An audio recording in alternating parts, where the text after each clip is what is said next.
बिस्मिल्लाहिर्रहमानिर्रहीम। अस्सलामु अलैकुम वरहमतुल्लाहि वबरकातुहू।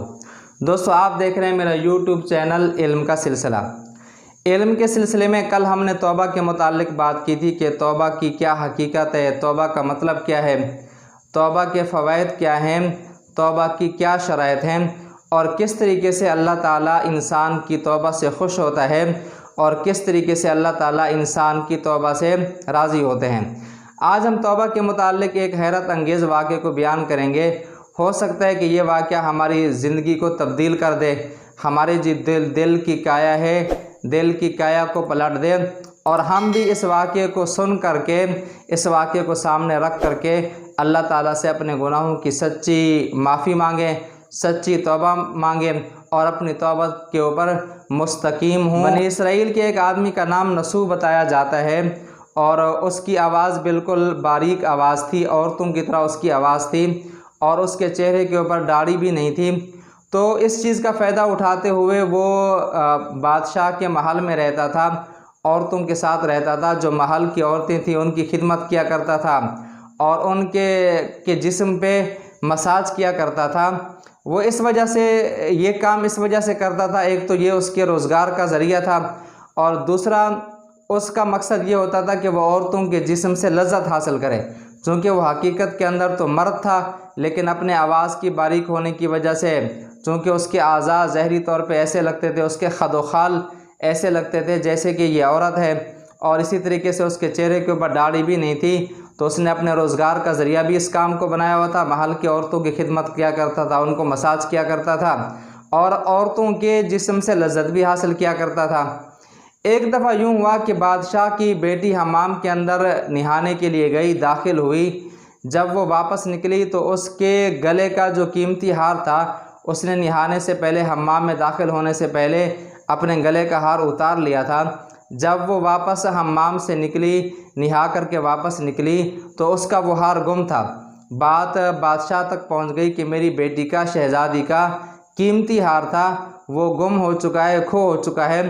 तो बादशाह ने ये आवाज़ करा दी महल के अंदर, ये मुनादी करा दी कि महल के अंदर जो लोग भी हैं, उस वक़्त हम्माम में जो लोग भी थे, सब की तलाशी ली जाएगी, यहाँ तक कि तलाशी लेने के लिए कपड़े भी उतार दिए जाएंगे।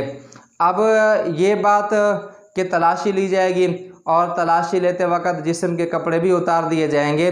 अब नसूह बड़ा परेशान हुआ कि वो तो मर्द है और इतने अरसे से यहाँ पे खिदमत कर रहा है, बादशाह उस पर एतमाद करता है, महल की औरतें उस पर एतमाद करती हैं। अगर तलाशी ली गई और जिस्म के कपड़े उतार करके तलाशी ली गई तो मेरा ऐब ज़हर हो जाएगा और मैं महल में बादशाह के सामने और इन औरतों के सामने, लोगों के सामने रुसवा हो जाऊंगा।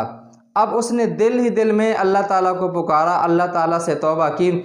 उसने दिल ही दिल में कहा होगा कि या अल्लाह आप तव्वाब हैं, आप बार बार तौबा को कबूल करने वाले हैं। या अल्लाह आप रहीम हैं, या अल्लाह आप गफूर और रहीम हैं, या अल्लाह आप सत्तार हैं, आप अयूब के ऊपर पर्दा डालने वाले हैं। तो उसने दिल ही दिल में सच्ची तौबा की कि या अल्लाह आज मुझे रुसवाई से बचा दे, या अल्लाह आज मुझे जलील होने से बचा दे, या अल्लाह आज मेरा ऐब ज़हर होने से मुझे बता दे। या अल्लाह मैं पक्की तौबा करता हूँ, मैं आज के बाद यहाँ महल में नहीं रहूँगा, आज के बाद मैं ये वाला काम नहीं करूँगा। तो वो दिल ही दिल के अंदर ये तौबा कर रहा है और अल्लाह ताला के सामने दिल ही दिल में गिड़गिड़ा रहा है और अल्लाह ताला को अपने सत्तार होने का वास्ता दे रहा है। इतने में तलाशी अभी या तो शुरू हो चुकी थी, कुछ लोगों की तलाशी ली जा चुकी थी, या अभी तलाशी शुरू ही बहरहाल नहीं हुई थी। नसूह की तौबा को अल्लाह ताला ने कबूल किया, चूँकि नसूह ने इखलास के साथ तौबा की। जो तौबा की शराइत थी कि आइंदा इस काम को न करने का उसने पक्का अज़म किया और जो आज तक वो ये काम कर चुका था, उसको अपने इस काम के ऊपर हकीकतन नदामत थी, पशेमानी थी। तो अल्लाह ताला ने नसूह की तौबा को कबूल किया। अल्लाह ताला फरमाते हैं वइदा सालका इबादी अन्नी फ़इन्नी करीब। जब बंदा मुझसे मांगता है, जब बंदा मुझसे जब बंदा मुझसे अपने गुनाहों की माफ़ी मांगता है तो बंदा मुझे अपने करीब पाता है। तो अल्लाह ताला ने नसूह की तौबा कबूल की। इतने में एक चील आई और चील वो शहज़ादी का हार लेकर के आई और उसने हार महल के अंदर फेंक दिया, तो पता चल गया कि ये हार गुम नहीं हुआ था बल्कि चील किसी तरीके से लेकर के गई थी। तो बहरहाल नसूह रुसवा होने से बच गया, नसूह लोगों के सामने जलील होने से बच गया, चूँकि उसने सच्ची तौबा की थी। तो इसलिए आज भी अल्लाह ताला गफूरुर रहीम है। जिस तरीके से नसूह ने अल्लाह ताला से माफ़ी मांगी थी, अल्लाह ताला उस वक़्त तवाब थे, अल्लाह ताला आज भी अपनी उसी सिफत के साथ तवाब हैं। तो हमें भी चाहिए कि हमने अपनी ज़िंदगी में जो गुनाह किए हैं नसूह की तरह सच्ची तौबा करें, नसूह की तरह अल्लाह ताला के सामने गिड़गिड़ाएं और नसूह की तरह खालिस अल्लाह ताला के सामने अपने गुनाहों की माफ़ी मांगें, खालिस होकर के, मुखलिस होकर के कि या अल्लाह हम आइंदा ये गुनाह नहीं करेंगे। तो देखिए अल्लाह ताला ने किस तरीके से नसूह के लिए निजात का रास्ता बनाया, अल्लाह ताला ने नसूह के लिए परेशानी से निकलने का रास्ता बनाया।